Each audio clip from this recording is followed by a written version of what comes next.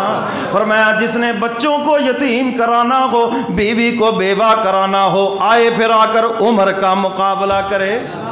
کفر اسی دن سے ہی دب گیا, اسی دن سے ہی دب گیا. اور سیدنا فاروق اعظم آئے نا جب بیت اللہ میں, اتنا بڑا تالا لگا ہوا تھا, نعرہ تکبیر لگا کر وہ تلوار کا وار کیا نا, ہو گئے دو ٹکڑے اور کھلا دروازہ اور میرے محبوب اندر.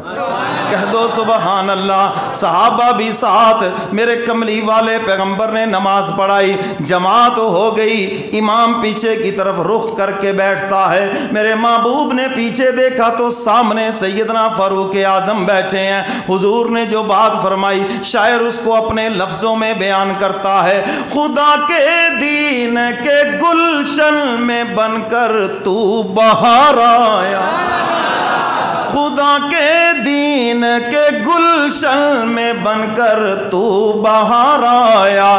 کھلے اسلام کے غنچے میرے جی پر نکھار آیا, کھلے اسلام کے غنچے گلوں پر بھی نکھار آیا. فلک جھوما زمیں جھومی, فلک جھوما زمیں جھومی, میرے جی پہ نکھار آیا, میرے جی پہ نکھار آیا. تمہیں یارو مبارک ہو عمر ابن خطاب آیا, عمر ابن خطاب آیا. سیدنا فاروق اعظم کے اسلام لانے کی مبارکباد فرشتوں نے بھی ایک دوسرے کو دی. سب کہہ دو سبحان اللہ. سیدنا فاروق اعظم وہ عظیم انسان ہے, کئی مرتبہ زمین کے اوپر رائے دی, عرش بری سے قرآن بن کے نازل ہو گیا. تیری آرا مقدس پر وہی تائید لاتی تھی, تیری عظمت نرالی پر نبوت مسکراتی تھی. رائے دیتے تھے عرش بری سے قرآن بن کے اترتا تھا, حضور مسکراتے تھے واہ عمر تیری رائے عرش بری سے قرآن بن کے نازل ہوئی. اما عائشہ صدیقہ رضی اللہ تعالیٰ عنہ کی شان میں اور آپ کی صفائی جب دی, سبحانک ھذا بہتان عظیم, فرش کے اوپر عمر یہ اعلان کر رہے ہیں عرش بری سے یہی قرآن بن کے اترا ہے. سورہ نور پڑھ کر دیکھ لیں, فاروق اعظم کی زبان سے جو جملہ نکلا وہی قرآن بن کے آ گیا. سبحانک ھذا بہتان عظیم. قرآن کریم کی یہ آیت شاعر اسی کی طرف اشارہ کر رہا ہے. تیری آرا مقدس پر وہی تائید لاتی تھی, تیری عظمت نرالی پر نبوت مسکراتی تھی. تجھے فاروق اعظم کا, تجھے فاروق اعظم کا رسالت سے خطاب آیا, رسالت سے خطاب آیا. تمہیں یارو مبارک ہو عمر ابن خطاب آیا, عمر ابن خطاب آیا. خدا سے میں نے مانگا تھا دعاؤں کا جواب آیا. میرے محترم سامعین ایک بات سن لیں, حضرات صحابہ کرام تمام کے تمام جنتی ہیں اور صحابہ کرام یہ معیار حق ہیں. یہ باتیں بنیادی ہیں, ان کو یاد کر لیں. ایسی کتاب جس کو پڑھ کر صحابہ سے دوری ہو یا ان کے بارے میں دلوں میں شکوک و شبہات پیدا ہوں, ایسی کتاب کا پڑھنا حرام ہے, چاہے جس نے مرضی وہ لکھی ہو. سمجھ گئے کہ نہیں؟ حضرات صحابہ کرام کی محبت, اہل بیت کی محبت, یہ ہمارے ایمان کا حصہ ہے. سمجھ گئے کہ نہیں؟ ہم کسی صحابی کی توہین کو برداشت نہیں کرتے, نہ ہم حضور کی جوتی کی توہین کو برداشت کرتے ہیں, نہ ہم حضور کے یاروں کی توہین برداشت کرتے ہیں, اور نہ ہم حضور کے گھر والوں کی توہین برداشت کرتے ہیں. اہل بیت سے بھی ہمیں محبت ہے, حضرات صحابہ کرام سے بھی محبت ہے, اور انشاءاللہ العزیز یہی محبت ان کے ساتھ ہمیں جنت میں لے جائے.